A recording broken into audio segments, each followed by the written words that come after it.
The Lego sun was already setting when the wedding hall came alive with light. From outside, the building looked like a palace. White walls, tall glass doors, and red carpets stretching to the roadside. Expensive cars lined the street. Range Rovers, G-Wagons, Bentleys, and Lexus SUVs, their drivers leaning lazily against the doors while waiting for their rich passengers. Inside the hall, everything glittered. Gold drapes hung from the ceiling. Chandelier lights sparkled like stars. The air smelled of perfume, fried meat, and expensive wine. Laughter and music filled the space. On stage, the live band played sweet high-life tunes, mixing it with the sound of talking drums. The master of ceremonies' deep voice boomed through the speakers. "Ladies and gentlemen, let us welcome the most beautiful bride and her handsome husband." The guests clapped and cheered. Some women ululated loudly, their voices rising above the music. The drummers increased their tempo, their hands moving fast over the skins. Then the double doors opened, and the couple walked in. The groom, Chief Emeka Kalu, wore a white agbada with gold embroidery. His coral beads rested on his broad chest. He looked every inch a wealthy Igbo man, confident, smiling, and proud. Beside him was his bride, Adana, tall and light-skinned, her beauty the kind that demanded attention. Her gown was pure white with beadwork that caught the light, and a coral bead crown sat on her head. She smiled at the guests as they threw naira notes into the air, the money raining down around her like blessings. As they danced slowly toward the stage, something unusual happened. Near the entrance of the hall, just beyond the flower decorations, stood a young girl who didn't belong in such a rich gathering. She was barefoot. Her skin was dry from sun and dust. She wore a faded yellow ankara skirt and a simple blouse. Her hair was tied back roughly, and in her hands, she held a small raffia bag. Her eyes were fixed on the groom. One of the waiters noticed her and frowned. "Madam, this place no be for you all. If you no get invitation, better go before security throw you out." The girl didn't move. She kept staring at the couple. As the music played and the couple danced forward, Adana's eyes moved around the room, and then she saw the barefoot girl. Her smile froze for a second. She leaned toward her maid of honor and whispered something. The maid of honor turned sharply to look at the girl, her face full of annoyance. She walked quickly to the girl and spoke in a low but sharp tone. "Hey, who invited you here? This wedding is for family and friends only. Go outside now." The girl's voice was soft but firm. "Please, I need to speak to the groom. It's important." The maid of honor laughed in disbelief. "Important? You? Look at you. You can't just walk into a billionaire's wedding from the street. Are you mad?" Some guests nearby began to notice the commotion. Heads turned. Whispering started. The girl's hands trembled, but her words did not. "Tell him. Neka's daughter is here." The maid of honor frowned. "Neka? Who is that?" Before the girl could answer, Adana stepped down from the stage, walking slowly but with authority. Her heels clicked against the tiled floor. The music softened as people watched her approach the barefoot girl. When Adana stopped in front of her, she looked her up and down, first at the dusty feet, then at the old clothes, and finally at the tired face. "And who gave you the right?" Adana said, her voice dripping with pride. "To come here and interrupt my wedding? I only need to speak to your husband," the girl replied. Gasps filled the room. Someone muttered loudly, "Who is this bush girl?" Adana smiled, but it was not a kind smile. "My dear, you should be careful. This is not your kind of place. You don't belong here. People like you should stay in the village where you came from." Laughter rippled through some corners of the hall. The girl gripped her raffia bag tightly. She took a deep breath and said slowly, "Before the next full moon, you will regret this." Her voice was calm, but her eyes were burning with something Adana couldn't explain. The bride's smile faded. A sudden coldness touched her skin. For a moment, she felt as if the girl's gaze could see right through her heart. The girl turned and began walking away. The guests kept whispering. The groom, from the stage, watched her leave with a strange look, like he was trying to remember something from long ago. Near the door, an old woman in a faded wrapper and head tie stopped the girl and touched her shoulder. She whispered something in a language only the girl understood. "The river remembers, and soon, the house of gold will cry." Then the old woman disappeared into the crowd. Adana stood frozen, her heart beating faster than before. But she forced herself to smile again and returned to the stage, pretending nothing had happened. Far away, outside the wedding hall, the night breeze carried a faint whisper across the city. Before the moon is full. The hall was alive again with music, but the atmosphere was no longer the same. The laughter had thinned. The drummers, though still beating their instruments, seemed less energetic. Some guests whispered to each other, glancing toward the door where the strange barefoot girl had left. Adana returned to her seat beside Chief Emeka. Her smile was back on her face, but her palms were slightly damp. She reached for a wine glass and took a slow sip, pretending to be unbothered. The MC, sensing the tension, forced cheer into his voice. "All right, people, let's not let small drama spoil big enjoyment. Our couple will now cut their beautiful wedding cake." The crowd clapped and cheered again, though the excitement felt a little forced. Adana rose gracefully and walked with Emeka to the cake table. The cake stood tall, 7 tiers, covered in white and gold icing, decorated with sugar roses. They held the knife together, their hands overlapping. Cameras flashed from every direction. But just as the knife touched the cake, the lights in the hall flickered. The guests gasped. The flicker lasted only a second, but it was enough for some people to murmur about bad omens. "It'd be like Nipadons start their nonsense again," someone joked weakly. The cutting went on, and the newlyweds fed each other a small piece of cake. The band played a romantic tune. The moment seemed to return to normal, until a sound came from outside. It was faint at first, almost like someone singing in the distance. The voice was female, soft but haunting. It was singing in a language most guests didn't understand, but the melody was unsettling. Adana froze with her wine glass halfway to her lips. She had heard this tune before, many years ago, as a child. But it was impossible. That memory belonged to a time she had buried deep in her mind. She quickly looked at Emeka, but he was busy greeting one of his business associates. She turned back toward the door, but the singing had stopped. The MC announced the couple's first dance. The lights dimmed slightly, a spotlight falling on them as they held each other and swayed to the music. The guests clapped in rhythm.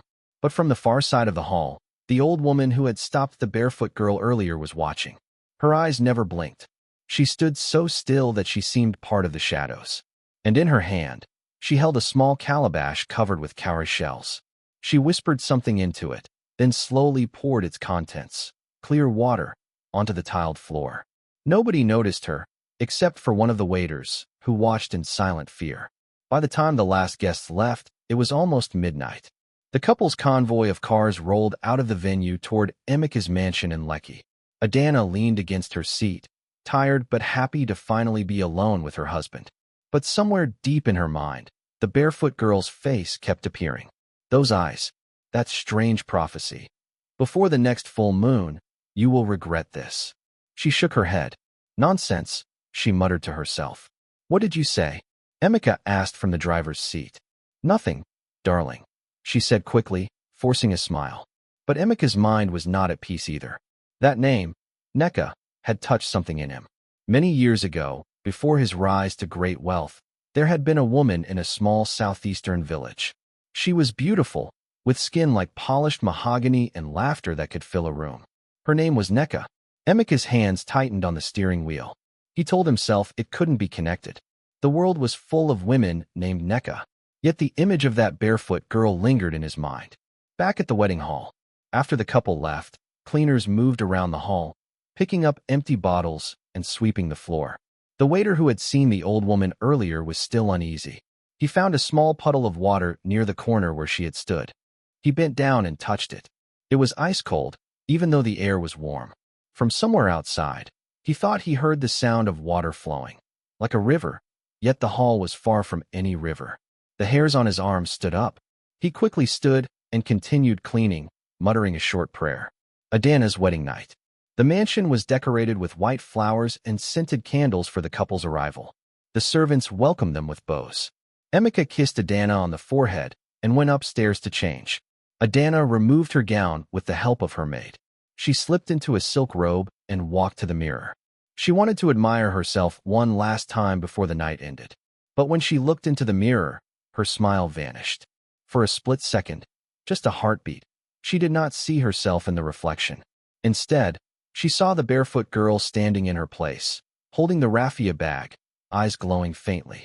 Adana stumbled backward with a sharp gasp. Her maid rushed in. "Madam, are you all right?" "Yes."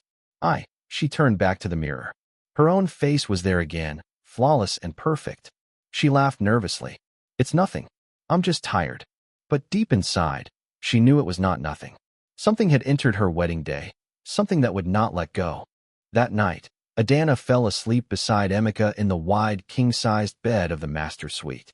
The air conditioner hummed softly. Outside, the moonlight streamed through the curtains, bathing the room in silver. At first, her sleep was peaceful, but soon, her breathing changed. Her body shifted restlessly. She found herself standing alone in a thick forest. The air smelled of wet earth and palm wine. Crickets chirped in the darkness. A narrow path stretched before her, leading toward the sound of rushing water. Someone was calling her name. Adana. The voice was female, smooth yet heavy, as though it came from deep underwater. She followed the path until she reached a wide river. The moon above was huge, glowing red instead of white. The water shimmered as if made of liquid glass. And there, standing in the middle of the river without sinking, was the barefoot girl from the wedding. But she looked different now. Taller, her hair flowing like black silk, her skin glowing faintly. Her raffia bag hung at her side, but water dripped from it as if it carried the whole river inside. "Why are you here?" Adana asked, her voice shaking. The girl smiled, but it was not warm. "I told you before, the moon will return, and you will regret." As she spoke, the water around her began to swirl. From its depths, a woman emerged, half human, half something else. Her skin was dark and smooth, her hair long and wet, her eyes glowing like amber. She wore necklaces of shells and beads that clicked softly with every movement. The girl stepped aside, and the river woman spoke directly to Adana. "You wear white today, but your hands are stained. A house built on stolen stones cannot stand." The water rose higher, reaching Adana's knees. She tried to move, but her feet were stuck to the muddy ground. "The child you mocked will bring the river into your house," the woman said. "And the river always collects its debt." With a sudden roar, the water surged forward, pulling Adana into its cold grip. She screamed and woke up, gasping, her nightgown soaked in sweat. Emeka was still asleep beside her, his breathing slow and steady. She touched his arm, then stopped. What would she even tell him? That she saw a barefoot girl standing on a river with a water spirit? He would think she was crazy. She rose from bed and went to the bathroom. As she washed her face, she looked into the mirror, and for the second time that day, her reflection wasn't right. This time, it wasn't the barefoot girl she saw. It was herself, but her eyes were black, completely black, with tiny drops of water sliding down her cheeks like tears. She stumbled back, blinking hard. The image was gone. Her breathing was shaky. "It's just stress," she whispered to herself. That's all. The girl's journey. Far from the mansion, Chika, the barefoot girl, walked alone through the quiet streets of Lagos. She had left the wedding without looking back. Her raffia bag swung at her side, its contents making a faint clinking sound. She knew she had done what she came to do, but it wasn't finished. The river spirit had told her the journey would not end until the truth was revealed. She walked until she reached a small compound in a poorer part of the city. A wooden sign above the gate read, "Mama Ebel's Rooms for Rent." She knocked softly. An elderly woman with tired eyes opened the door. "Ah, you are the new girl? The one from Okpuno." Chika nodded. "Come inside. Your room is small but clean," Mama Ebel said, leading her down a narrow hallway. Inside the small room, Chika placed her raffia bag on the bed. She untied it slowly, revealing what was inside, an old photograph of a young man and a woman standing together, smiling. The man wore a simple shirt and trousers, but his face was unmistakable. It was Emeka, years before his wealth and fame. The woman was her mother, Neka. Chika touched the photo gently. "He doesn't even remember her," she whispered. "But he will remember me." She lay down on the bed, clutching the picture. Outside her window, the sound of running water filled the night. But there was no river near the compound. Meanwhile, in the mansion, Adana tried to push the dream from her mind. She poured herself a glass of red wine and sat in the living room, scrolling through her phone. But her eyes kept darting to the corner of the room, where a small decorative water fountain stood. It had been a wedding gift from one of Emeka's business partners, water trickling down polished stones into a shallow basin. Tonight, the fountain's sound seemed louder, almost like whispers. She stood and walked closer. The water wasn't clear anymore. It was red, the deep color of palm wine or blood. Her heart jumped. She blinked, and it was clear again. Enough, she said to herself. I'm imagining things. But when she turned to walk away, she noticed wet footprints leading across the marble floor from the fountain toward the bedroom. They were small footprints. Barefoot. Upstairs, Emeka tossed in his sleep. His own dream was different. He was back in Apuno village, standing outside a small mud house. Neka was there, smiling at him, holding a baby in her arms. He stepped forward to see the baby's face, but Neka shook her head. You left us, she said softly. But the river remembers. He reached for the baby, but a sudden wave of water burst from behind Neka, sweeping them away. He woke up sweating, his heart racing. He didn't tell Adana about it. He didn't tell anyone. But deep in his chest, something told him the past he thought he buried was about to come back to life. Scene 1 cliffhanger. The next morning, Adana stepped out of the mansion's gate to see something strange. Right in front of the gate, written in wet sand as if the tide had just gone out, were the words. The sun had barely risen over the village of Okutaba, but the tension in the air was already thick. That morning, drums echoed faintly in the distance from the city road, the sound of wedding preparations. In the small corner of the village, inside Mama Ejima's compound, Adiz sat quietly, staring at the clay floor. She was still shaken by yesterday's humiliation at the hands of Chioma, the glamorous city bride. The scene replayed in her head. The laughter, the whispers, the way Chioma's eyes had looked at her, not just with contempt, but with a kind of possession, like she was erasing her existence. But beneath Adiz's shame was something else, something she could not name. The bride's voice had felt familiar. Her perfume, the way she carried herself, even her laugh, it stirred a deep memory Adiz didn't fully understand. Mama Ejima, her foster mother, walked in, holding a raffia tray of fried akara. My daughter, eat, she said, setting it down. Don't let the devil steal your appetite. Adiz forced a smile, but her mind was far away. Outside, the village road grew busier. Men carried crates of malt and beer toward the city-bound lorry. Women tied geli and adjusted their wrappers, gossiping about how rich the groom's family was. Somewhere in the midst of all that excitement, a shadow was moving. An old woman with eyes like burnt charcoal, walking barefoot, but leaving no footprints in the dust. No one noticed her, except Adiz. The moment she looked up and saw the old woman standing at the edge of the compound, her heart began to race. The woman didn't speak. She only tilted her head and mouthed something Adiz couldn't hear. Then she pointed toward the city road, toward the wedding. And just like that, she was gone. Adiz stood abruptly. Mama, I have to go to the city, she blurted. Mama Ejima frowned. For what? After what happened yesterday. I can't explain, but I feel something is not right. The journey to the city was long. The kind of journey where red dust clung to your eyelashes and every bump in the road shook your bones. Adiz sat in the back of a rattling minibus, surrounded by strangers, but her mind was racing. The wedding was already in full swing when she arrived. The city hall shimmered with gold and white decorations, the air thick with the smell of jollof rice and grilled goat meat. Music pounded from massive speakers, making the ground vibrate. Chioma, the bride, stood at the entrance, greeting guests with her flawless smile. Her lace gown glittered under the afternoon sun. Beside her was the groom, tall, handsome, dressed in a white agbada embroidered with gold. His eyes held the calm confidence of a man who owned the world. Adiz froze the moment she saw him. Her knees felt weak. The groom had her father's face. The journey to the city had drained Adiz, but the moment her eyes landed on the tall groom, energy surged through her body. She clutched the strap of her faded handbag tightly, her heart pounding in her chest as though drums were being beaten inside her. It was impossible. The man standing there, greeting guests with a polite nod, looked exactly like the man from the old photograph Mama Ejima kept hidden in the bottom of her trunk. That photograph, the only piece of Adiz's past that connected her to the parents she never knew. Adiz stumbled forward, her legs moving without her consent, her eyes locked on the groom. Her breath came out in shaky whispers. Papa? Nobody heard her, but her world tilted as the weight of the truth pressed harder against her chest. The guests around her were too busy laughing, eating, and spraying money in the air. Nobody noticed the poor girl with dust on her slippers, standing frozen at the gates of a billionaire's wedding. Inside, the hall was decorated like a palace.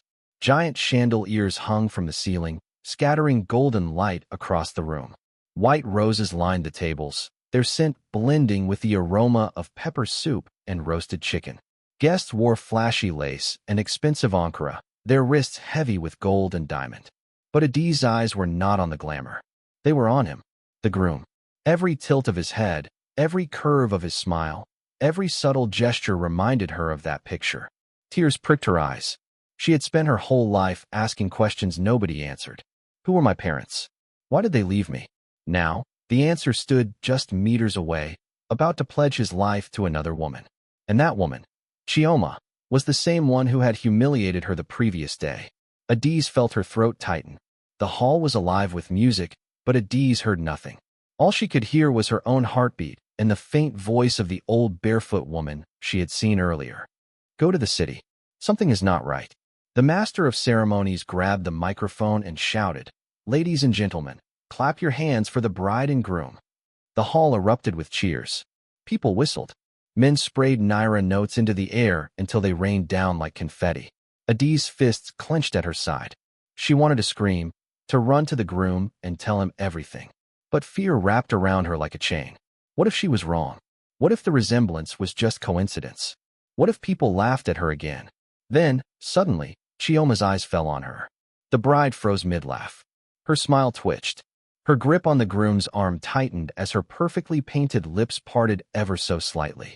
She saw Adiz. She recognized her. And in that instant, Adiz knew. Chioma had known all along. The music was too loud, the hall too crowded, but in that tiny space between them, an entire conversation happened. Chioma's gaze was sharp, almost panicked, before quickly masking itself with the same sweet smile she had worn all day. She turned her head away, laughing and hugging a guest, pretending Adiz didn't exist. But Adiz wasn't fooled. The weight in her chest grew heavier. The wedding rituals began. A priest in white robes lifted his Bible and began to speak of love, faithfulness, and union. The guests listened in admiration, nodding and clapping at intervals. But Adiz wasn't listening. Her eyes darted between Chioma and the groom, watching every move. When the priest asked the groom to take his vows, the hall fell silent. "I, Chikwudi Okafor," the groom began, his voice deep and steady. "Take you, Chioma, as my wife." Adiz's breath caught in her throat. Chikwudi. That was the name Mama Ejima had whispered once, long ago, when Adiz had begged her for the truth. The groom's voice trembled for the first time, as if some unseen force was choking him. Sweat appeared on his forehead. His hands shook slightly. Chioma noticed. She grabbed his hand tightly, whispering something into his ear. The guests laughed, assuming it was nerves. But Adiz saw it, the same shadow she had seen near the village compound. The dark, barefoot woman with coal-black eyes, standing now at the corner of the hall, staring directly at the groom. Nobody else saw her. Only Adiz.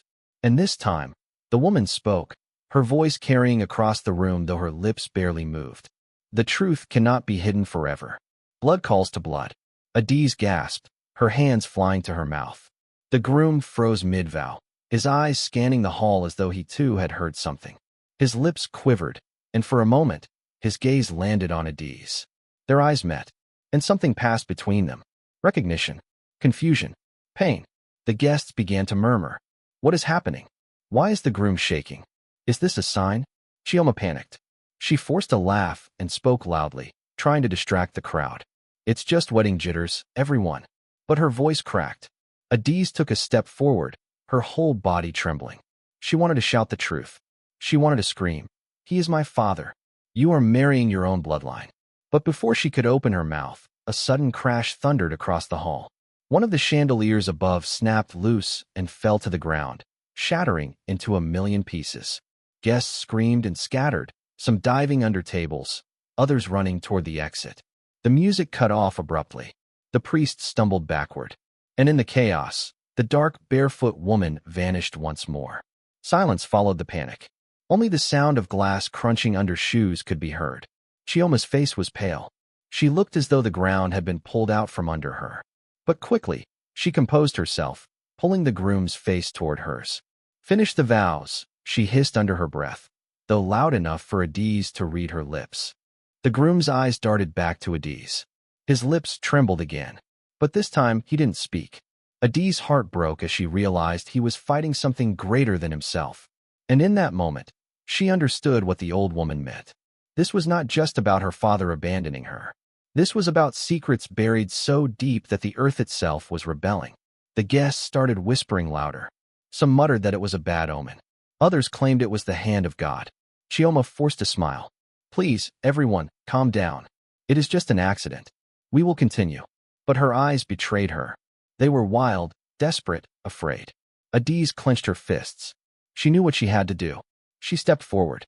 All eyes turned to her, the poor girl in a faded dress and worn slippers. The hall went silent again. "Stop this wedding." Adiz's voice rang out, trembling but firm. "This man is my father." Gasps erupted from the crowd. Women covered their mouths. Men stood up in shock. The priest froze, his Bible dangling in his hand. The groom's face drained of color. His knees buckled, and he staggered back, gripping the table for balance. Chioma's mask cracked completely. Her smile vanished, and raw hatred flared in her eyes. "You," she spat, pointing at Adiz. "How dare you come here? How dare you ruin my day?"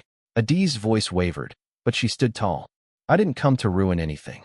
But the truth, it cannot stay buried forever." And then, as if to confirm her words, the lights in the entire hall flickered violently. A low, haunting wind swept through the building, though every window was shut. Candles blew out. The guests screamed again. And in that flickering moment, everyone, not just Adiz, saw her. The barefoot woman, standing tall in the center of the hall, her coal-black eyes glowing. Her voice filled the room, echoing like thunder. "Blood has spoken. The hidden shall be revealed." The hall erupted into chaos once more. Some guests dropped to their knees, praying. Others ran for the exits. The groom fell to the ground, clutching his head, his voice breaking into a sob. "God forgive me. I didn't know." Adiz stared at him, tears streaming down her face. The supernatural had spoken. The secret was out. And yet, the war had only just begun. The wedding hall blazed with lights, laughter, and loud talking drums. But inside Adiz's chest, there was only silence, a silence so heavy that her ears rang. She stood at the edge of the compound, half hidden behind the tall palm decorations that lined the entrance. Her eyes were glued to the groom. That face, that jawline, that slight dimple when he smiled. It was the same as the man from the fading photograph Mama Ejima had once shown her in secret.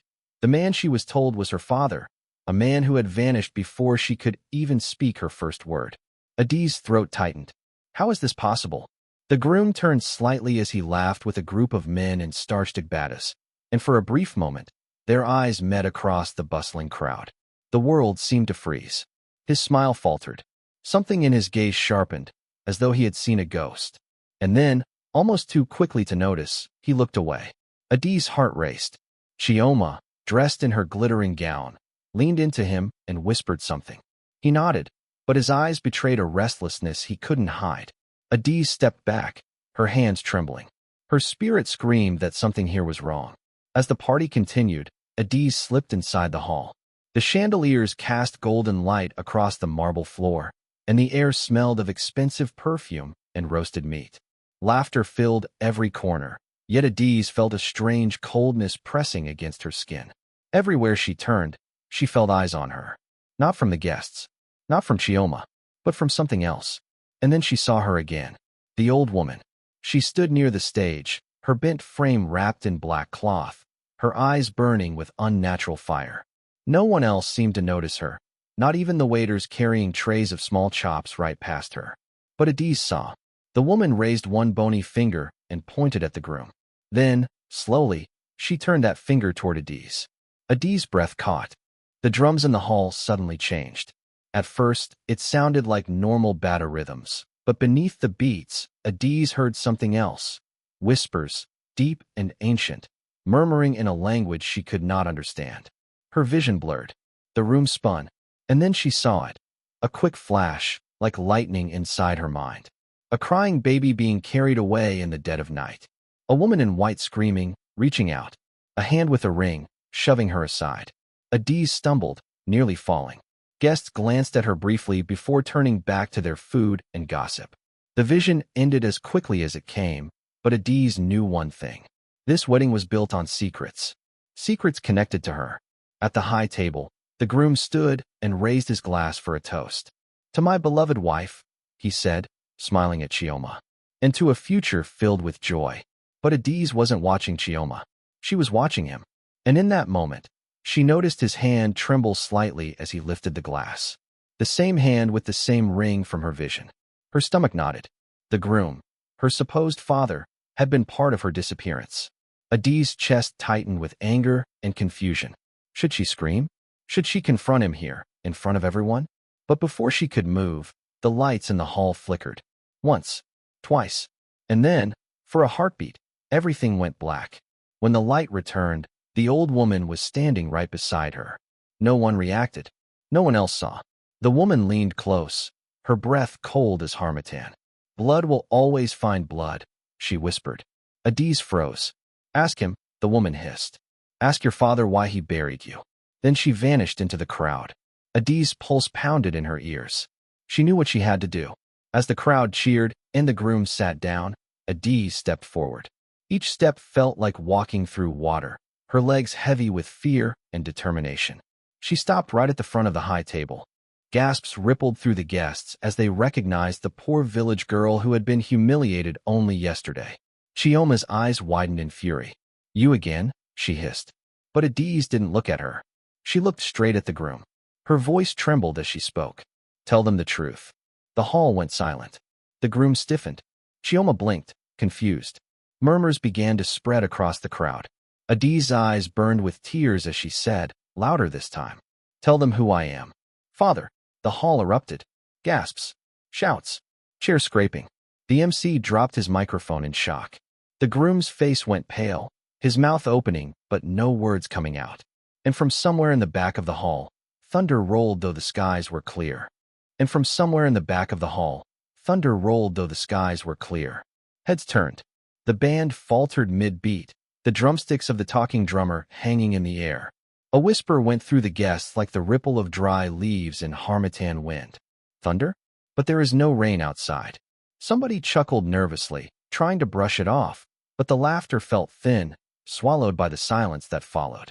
Chioma stood frozen, her chest rising and falling as though something greater than her own fury was possessing her body. Her wedding gown shimmered under the hall lights, but her face looked darker, her eyes sharper, her lips curled in disdain. Adiz, still kneeling where she had been shoved, lifted her eyes slowly. Something ancient, something not of her age seemed to live in that gaze. The hall lights flickered. Then, it happened again. Another thunderclap, this one louder, closer, rattling the chandeliers so hard they jingled. Yet when a few guests ran to the windows, they reported what everyone already feared. The skies above were bright and clear. An elder at the corner whispered in Igbo, his wrinkled hand trembling on his walking stick. "Odaigi egwo ozo. Ndinana biu naida oso." This is no ordinary thunder. The ancestors are stamping their feet. Chioma spun on her heels and shouted, "Enough of this nonsense. Someone should throw that beggar out before she ruins my wedding completely." She pointed at Adiz, but her voice cracked with something between rage and fear. The groom, Chaik, stepped forward finally, his tall frame trembling. Sweat had gathered around his temple though the air conditioners hummed softly. His eyes darted between Adiz and Chioma, and for the first time since the ceremony began, he spoke clearly. "No one touches her." The hall erupted in gasps. Chioma blinked. "What did you just say?" "No one lays a hand on her," Chaik repeated, his voice trembling but firm. His chest rose heavily, as though carrying a burden he had long hidden. "Because if anyone dares, they will answer to me." The guests stirred, confused. The whispers grew. Why would the groom defend a beggar? Is she not the same girl Chioma humiliated? What is going on here? Adiz herself stared at him, her lips parting slightly, her heart racing. Something inside her recognized his voice, though she had never met him before, or so she thought. Chioma's eyes blazed. Chike, what is the meaning of this? On my wedding day, you defend this wretch. But before Chike could answer, the thunder boomed a third time, louder than before. The lights went off. Darkness. A scream rose from somewhere in the back. The DJ's equipment died with a harsh buzz. Even the generator outside, which had been humming like a steady beast, sputtered and fell silent. Only the flickering of candles from a nearby shrine table set up by one of Chioma's aunts for blessings glowed faintly, casting long shadows. Then a voice, low, ancient, like a drum echoing from the earth. The child of the river is here. The blood of the forgotten bride runs in her veins. Adiz clutched her chest. The voice was inside her bones, vibrating through her spirit. Some guests screamed and bolted for the door. But the doors would not budge. No matter how hard they pushed, they rattled like they were locked from outside. Panic filled the hall. Chioma trembled for the first time. She had grown up wealthy, shielded from fear, but in this moment, her body betrayed her. Her knees weakened. Her voice cracked. Who is doing this? Stop this madness. The candles on the shrine flared. And suddenly, an old woman appeared at the center of the hall, a woman none had noticed walking in. She was bent, with gray hair tied into a bun, a wrapper tied tightly around her chest, her eyes glowing faintly as if fire burned behind them. It was Mama Nkechi, the oldest woman in the village, a woman whispered to be as old as the hills themselves. Few had seen her in years. She raised her staff, and the hall went silent. Even the thunder paused. Her voice was steady. Do you think a wedding can be built on scorn? Do you think a bride who mocks the lowly will dance into peace? No. Today, the ancestors have walked into this hall, because the one who was cast away has been found. Her eyes fell on Adiz. Stand, child. Adiz struggled to her feet, trembling. Every gaze turned to her. The poor girl, the beggar, humiliated and spat upon. But under the candle glow, she no longer looked like a beggar. Her presence filled the hall, her eyes glistened, and her torn dress fluttered as if moved by a wind no one else could feel. Mama Nkechi continued. This child you all mocked. This is the blood of Onyeka's lost daughter. A gasp shot through the hall. The name struck like lightning. Onyeka, the billionaire.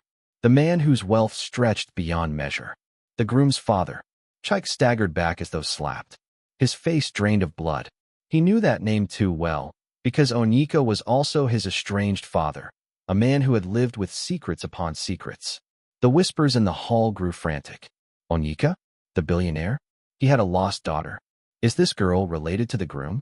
What kind of abomination is this? Chioma screamed. Lies. All lies. This filthy girl cannot be Onyeka's daughter. I forbid it. But Mama Nkechi only lifted her staff again. You forbid nothing, child. This is beyond you.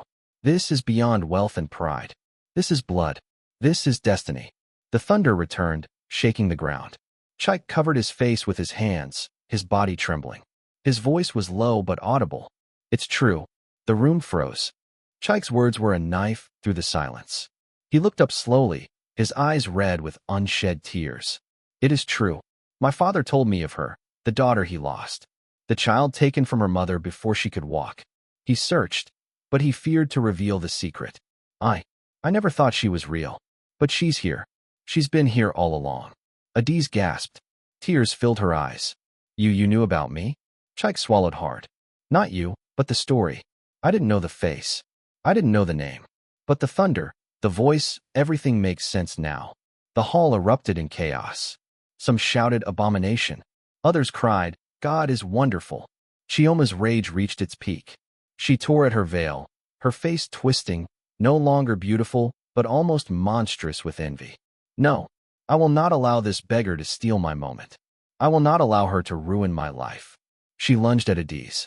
But the moment her hand touched Adiz's torn dress, a force threw her back violently. She crashed against the decorated cake table, sending the massive white cake tumbling, splattering across the hall. Guests screamed and scattered. Chioma writhed on the floor, her body shaking as if invisible chains bound her. And Adiz stood tall now, glowing faintly under the candlelight, her tears drying into something stronger. Mama Nkechi's voice thundered. The storm has only begun. The sins of the fathers will be visited, the pride of the daughters will be broken, and the lost child will either rise or be destroyed. Thunder boomed again, this time shaking the very foundation of the hall. Adi's voice, clear and strong, echoed over the chaos. I am Adi's. I am no beggar. I am Onika's blood, and I will no longer bow. The crowd erupted again. Some fell to their knees in fear. Others pressed against the locked doors, desperate to escape. But as the hall shook with thunder and the flickering lights of candles, one truth settled like a shadow over everyone present. And from somewhere in the back of the hall, thunder rolled though the skies were clear. Guests froze. A few women clutched at their wrappers, whispering, "Chinique! Chinique!" The chandeliers above trembled as if an unseen hand had shaken the roof. The air thickened with heat, the smell of rain filling noses even though no drop had touched the earth. Adi stood rooted at the center of it all, fragile yet unbending, her eyes wet but blazing. The whispers about her shame had turned into silence, every gaze now caught between fear and awe. Chioma's face was a mask of fury, red lipstick cracking at the edges as her jaw clenched. Her voice rose above the thunder. "Enough of this nonsense," she screamed, pointing at Adi's. "This wretched girl wants to destroy my day. Guards, throw her out." But the guards hesitated. Something about Adi's stillness, the storm circling her, made their hands tremble. The groom, Obinna, who until then had stood pale and restless at the altar, suddenly dropped his head into his palms. His body shook. Adi's gaze turned toward him, quiet but piercing. "Obinna, tell them." Another thunderclap split the air, louder than before, rattling the glass doors of the hall. Guests screamed and ducked, but the skies outside remained cloudless, the moon shining pale and mocking. Chioma spun toward her fiancé, disbelief painted across her face. "Tell them what?" she spat. "Obinna, don't stand there like a fool. End this madness." But Obinna was trembling. His lips parted, his breath ragged. His knees buckled beneath him, and he fell to the marble floor with a dull echo. His voice cracked. "I cannot hide it anymore." The hall fell into a silence so thick it felt like suffocation. Every eye locked on him. Even the storm seemed to pause, waiting. "This girl." Obinna's fingers shook as he pointed at Adi's, tears streaming down his face. "Is my blood." Gasps filled the hall like a chorus of demons unleashed. Women slapped their thighs in disbelief. Men exchanged stunned glances. Chioma staggered backward, her heels clattering against the tiles. "What are you saying?" Obinna sobbed, his voice echoing. "Adi's is my daughter." The hall erupted into chaos. Some guests leapt to their feet, shouting prayers. Others rushed for the doors, but they wouldn't budge, as though sealed shut by unseen hands. Outside, though the skies were clear, a wild wind rose, scattering dust and leaves across the compound. Chioma screamed, her face twisting into something almost unhuman. "Lies. All lies. This is a trap." Adi's did not flinch. She stood like a carved figure of justice, her tears glowing in the flickering light. "He speaks the truth," she whispered, her voice amplified by the storm. Obinna's chest heaved as the confession poured out of him, unstoppable. He spoke of his youthful days, of a poor village girl he had abandoned, of the child born in shame whom he had ignored. He had risen to wealth, built his empire, but the guilt never left. And now, before his wedding, the past had returned in flesh. The crowd hissed. Some spat on the floor. "So all your riches were built on sin," a man shouted. "And you think the gods will let it pass?" Thunder roared again, this time inside the hall itself. The chandeliers crashed to the floor, scattering shards like rain. Panic seized the guests, but there was nowhere to run. Chioma lunged at Adi's, hair wild, makeup streaking down her face. "You will not take my husband from me," she shrieked. But as she reached her, the ground beneath her cracked. A fissure split the tiles, glowing faintly as though fire slept beneath. The sound of drumming rose, not from musicians, but from the very walls of the hall, deep and ancestral, echoing with the beat of 1,000 masquerades. Voices joined in, unseen yet heavy, chanting in Igbo, Yoruba, Hausa, tongues of the ancestors demanding justice. Chioma froze, her body rigid as if bound. Her eyes bulged in terror. No, this cannot be happening." Adi's figure seemed to shimmer, as though the spirits themselves cloaked her. Her voice deepened, layered with tones not her own. "The sins of the father," shall be revealed before all. The proud shall be humbled. The oppressed shall rise. The guests collapsed to their knees, wailing prayers. Some tore off their head ties, crying for mercy. Chioma fell to the ground, clawing at the marble, her pride stripped bare. Her screams turned into sobs, then into hollow laughter. Obinna crawled toward Adiz, broken. Forgive me, please. I was blind. I was a coward. If I had not abandoned you and your mother, none of this. But Adiz lifted a hand. It is not for me to forgive. It is for the spirits and for the truth. The storm outside burst at last, sheets of rain crashing against invisible barriers around the hall. Lightning flashed through the clear skies, striking the earth without clouds. And then silence. The spirits' drums faded. The glowing fissure sealed. Adiz sank to her knees, human again, her body trembling. Tears streaked her face, not of anger, but of sorrow. I did not come to destroy, she whispered. I came to be seen, to be acknowledged, to no longer be the shame you all called me. The hall wept with her. Even the walls seemed to sigh. Obinna bowed his head to the floor, sobbing like a child. You are my daughter, my firstborn, my blood. Everything I own, it is yours. Chioma's voice, now hoarse, cracked from the corner. And what of me? Am I to be cast aside? Am I to lose everything because of this girl? Adiz turned to her, eyes steady. What you lose is your pride. What you gain is freedom, if you will take it. But Chioma only wailed, clutching at the shards of her broken crown. The storm eased, the skies clearing again. Guests staggered to their feet, shaken but alive. Some whispered that they had seen masquerades dancing in the lightning. Others swore they heard the voices of their dead mothers and fathers calling judgment. Obinna stood at last, his hands trembling, and lifted Adiz's hand high before all. This is my daughter. She shall never be mocked again. The crowd bowed their heads, murmuring assent. Chioma slumped in the shadows, forgotten, her own screams fading into the rain. Adiz looked to the heavens. The storm clouds, now dissipating, revealed a bright moon, serene and forgiving. She whispered to herself, to her mother's spirit, to the ancestors, at last, I am no longer hidden. And in that silence, the hall breathed as one. The story was finished.